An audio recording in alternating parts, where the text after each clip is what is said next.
Bon les bichons, j'ai commencé mon calpinage de travertin et donc tu vois on va les poser comme ça. Donc on va faire une pose en décalé, donc c'est-à-dire un entier et après celui-ci il va démarrer à la moitié de l'autre, etc. En sachant que là tu vois j'ai un gros coup de bol parce que regarde, si je pars d'un entier au milieu de la baie vitrée, ce qui est plutôt joli, j'arrive pile au bout à la fin. Je suis comme un dingue. Ah faut bien que des fois qu'on ait un petit coup de bol. Hein. Bon allez on va préparer tout ça. Tu vois, j'ai installé tout mon petit poste de travail, j'ai installé la scie, j'ai installé le parasol, j'ai fait ma colle, tout, et on y retourne. Et comme tu pourras le constater, il y en avait déjà 3 de posés parce que je croyais que je filmais et non, j'avais oublié de démarrer la caméra.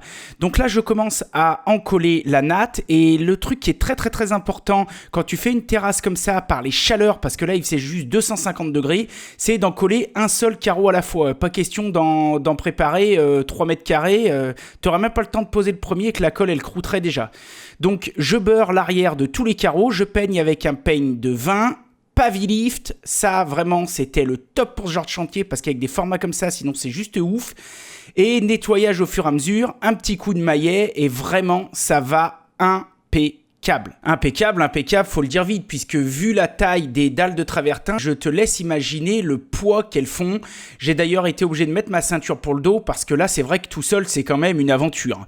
Mais bon, finalement, ça se fait, il faut prendre son temps. Finalement, ce qui aura été vraiment le plus pénible et le plus dérangeant sur ce chantier, c'était vraiment le soleil et la chaleur qu'on avait. Tous les matins, je venais très tôt, mais crois-moi, c'était infernal. À midi et demi, j'étais obligé de partir, car c'était intenable. Même la colle commençait à sécher à peine posée.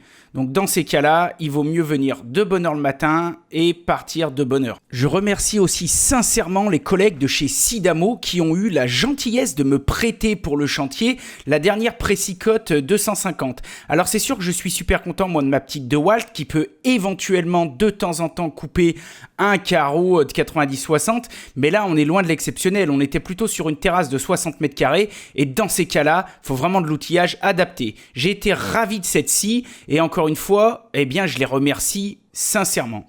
Pour la suite du chantier, vous avez compris, c'est la même chose. On pose en décalé, on encolle les carreaux un par un, on les beurre tous, Pavilift, réglage à chaque fois. C'est très long, mais c'est la seule solution que j'ai trouvée pour vraiment faire du bon boulot, surtout quand tu es tout seul.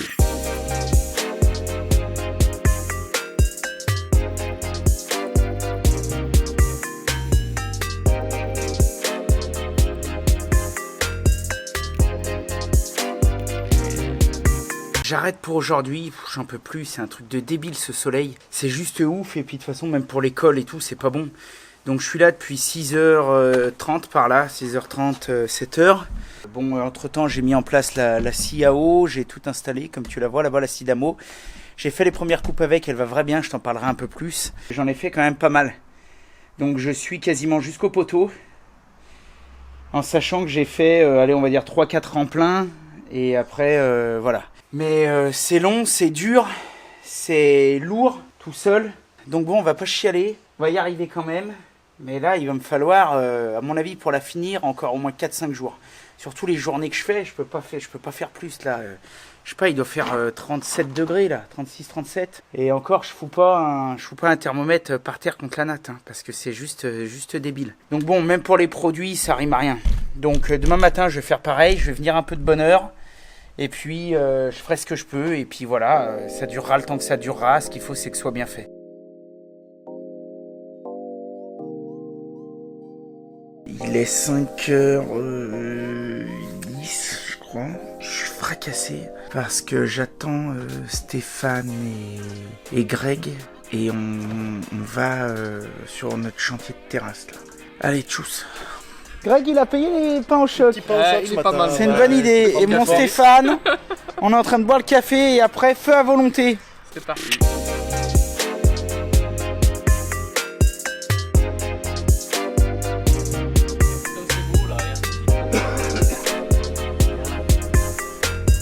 Le Stéphane, il est en train de nous préparer les spots là. On filme pas trop parce que c'est infernal. Voilà, ça va être chouette. Ouais. Baissez-vous, baisse-toi Stéphane. Hein, baisse-toi. Et tous. Un petit examen. Donc là, il nous reste 2 coupes à mettre. Enfin, celle-ci, elle n'est pas collée, mais elle est coupée. Là, on continue et il nous reste ce côté à mettre et après, il va nous rester 2-3 coupes là-bas. Donc, on va essayer, si possible, de finir tout ce qu'on fait aujourd'hui. Mais voilà, on vous y refilmera petit à petit. On a fini cette journée là, on est en train de fignoler les derniers trucs. Rincer, bon, l'énorme avantage, c'est qu'on a fait 90%, peut-être même un peu plus de la pose de carrelage. Il y a Stéphane là qui est en train de finir de poser le dernier spot.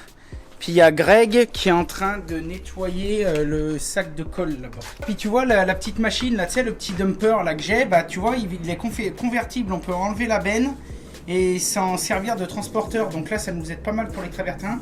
Et en gros, on a tout fait, il nous reste que cette partie là. Allez, on va dire une quinzaine à poser, peut-être même pas une dizaine de travertins à poser. Puis nous, on va continuer 2-3 bricoles, on va manger un bout, puis on se casse. On est rincé. Allez, tchuss. Le lendemain, nous avons fini de carreler entièrement la terrasse. On peut constater que Stéphane a posé tous les spots bien jolis. Et là, j'étais en train de tout nettoyer la terrasse, d'enlever les 2-3 traces de colle, etc. Préparer pour jointer. Donc tu vois, il me restait les 2-3 pavilifs qu'on avait posés la veille. Donc là, je les enlevais le matin. Préparer tout pour les joints. Ça s'est, dans l'ensemble, super bien passé. Il faut vraiment être minutieux. Personnellement, nous sommes super contents du résultat. Et ce qui nous fait encore plus plaisir, c'est que les clients sont ravis. Donc pour faire les joints, on va continuer avec VPI et on va utiliser ça. Donc le V630 serre à joint rustique ton pierre. Il y a 2 possibilités pour appliquer le joint. La première possibilité, c'est un platoir, un petit platoir standard à joint. Alors ça, c'est top, ça va bien parce que c'est précis, etc. Par contre, là, il y a quand même de la surface. Donc, j'ai amené aussi une raclette. Je vais faire les essais avec les deux et je pense que je me servirai peut-être un petit peu des deux. En sachant que le travertin, la pierre naturelle, quand on la jointe, on va pas se contenter d'en mettre juste dans les joints. Il faut passer de partout pour que le produit, le joint, il aille remplir un petit peu les aspérités et qu'on ait une teinte un peu uniforme. Tout ce qui est matériaux naturels, briques, etc., ça va avoir tendance à pomper, à absorber l'eau, à absorber l'humidité. Donc ça veut dire que si je passe mon joint comme ça directement, il va mal s'appliquer, il va accrocher, il va être difficile à nettoyer. Donc ce que je vais faire avant, c'est que je vais arroser, mouiller mon support, mouiller tout mon travertin. Et comme ça, le travertin va déjà pomper l'eau, va déjà absorber ce qu'il peut absorber. Et comme ça, quand je vais passer mon joint, eh ben, il aura moins tendance à pomper et à me faire chier, quoi. Voilà.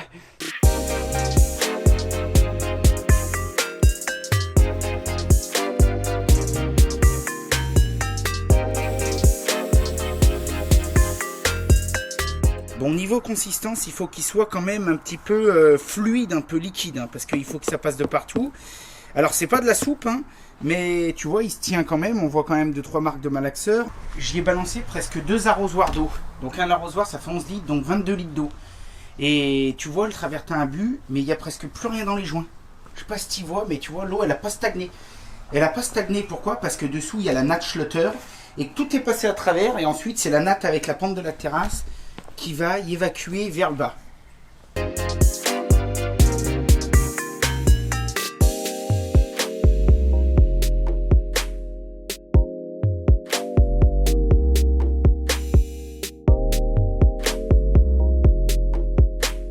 J'ai tout passé à la raclette. Alors tu vois, j'ai fait jusqu'à peu près 1 mètre après le poteau. L'essentiel est de racler quand même le maximum, de passer bien en diagonale et tu vois de bien charger les joints. Faut pas qu'ils soient trop creux parce qu'en plus quand tu vas éponger, tu auras légèrement tendance à les recreuser un peu. En sachant que là, dans les 2, 3, 4 heures d'application, s'il y a 2-3 petites retouches à faire, tu pourras les refaire, il n'y a pas de souci. Là, je suis tout seul, donc on va assurer le coup. Moi, je préfère perdre 2 heures et essayer d'y faire nickel. Donc là, je vais pas refaire de joint pour l'instant. Et ce que je vais faire, je vais attendre encore quoi, les 5-6 minutes, pas bien plus. Parce que tu vois, la pierre, tu as vu, ça commence à sécher à des endroits. Et je vais tout nettoyer. Je vais tout nettoyer de partout où je suis passé, nickel, de manière à ce qu'il n'y ait plus à y retoucher.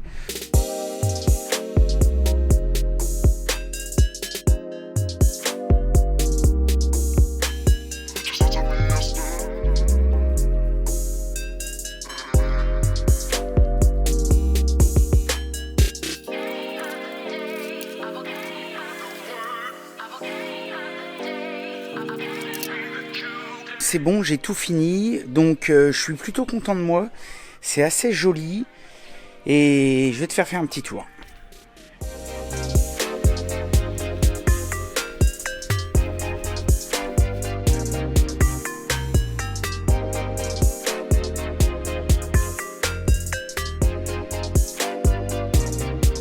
Il restera plus qu'un mini petit coup d'éponge sur les profilés à mettre. J'ai prévenu les clients parce que je veux pas trop y toucher maintenant. Là, on est vendredi ça doit être 15h et je leur ai dit qu'ils pouvaient reprendre possession de leur terrasse demain après-midi, quoi.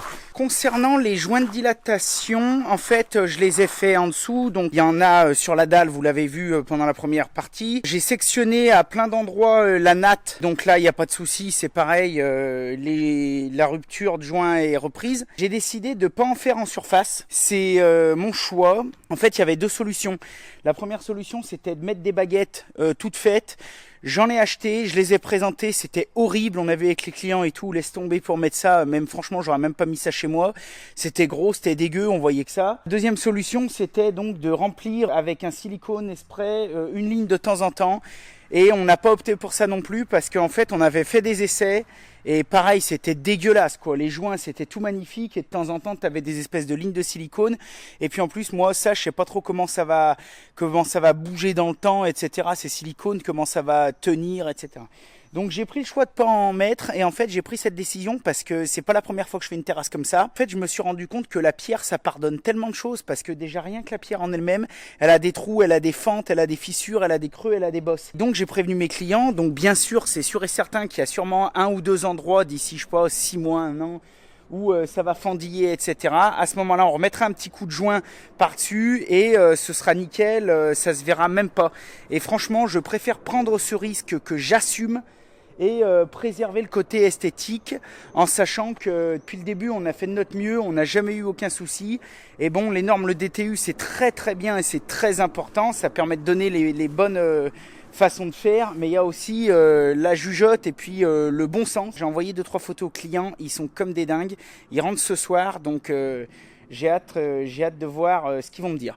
Et puis tu vois, du coup je leur laisse la petite raclette là, tu vois il y a le petit balai raclette là qui m'a servi à faire les joints, je l'ai nettoyé, il est comme neuf. À chaque fois que je fais une terrasse, je laisse la raclette avec, parce que d'abord c'est pas très cher, et puis pour nettoyer ce genre de choses, après c'est ce qui va le mieux. Un petit coup à la limite d'eau savonneuse et chut, en avant Guingamp. Pour nous c'est fini, il va rester juste le petit muret à crépir, et puis après faire un habillage par-dessus, donc ça on est en train de voir avec les clients pour les derniers trucs, et puis ça on vous en parlera sûrement dans un week et tout, enfin on vous refera un petit point. Je vous fais le mot de la fin pour cette dernière vidéo de la série ici au bureau, parce que j'avais plus de batterie pour faire le mot de la fin sur le chantier. J'espère vraiment que ça vous aura plu. Je vous mets tout de suite derrière cette vidéo une petite mini vidéo bonus, un peu un hors-série qui sera quand même classée comme une vidéo chantier. J'aurais pu la classer comme une pause café, tu me diras mais bon ce serait une vidéo chantier, parce que au moment de faire la terrasse, j'ai eu Maryse, donc une technicienne spécialiste chantier de chez Schlutter, qui était venue me rendre une petite visite pour valider le travail que j'avais fait, et puis j'en avais profité pour filmer quelques images, donc je te le mets tout de suite derrière. Pour tous les petits curieux de la technique, eh bien je vous invite à aller voir quand même cette vidéo bonus.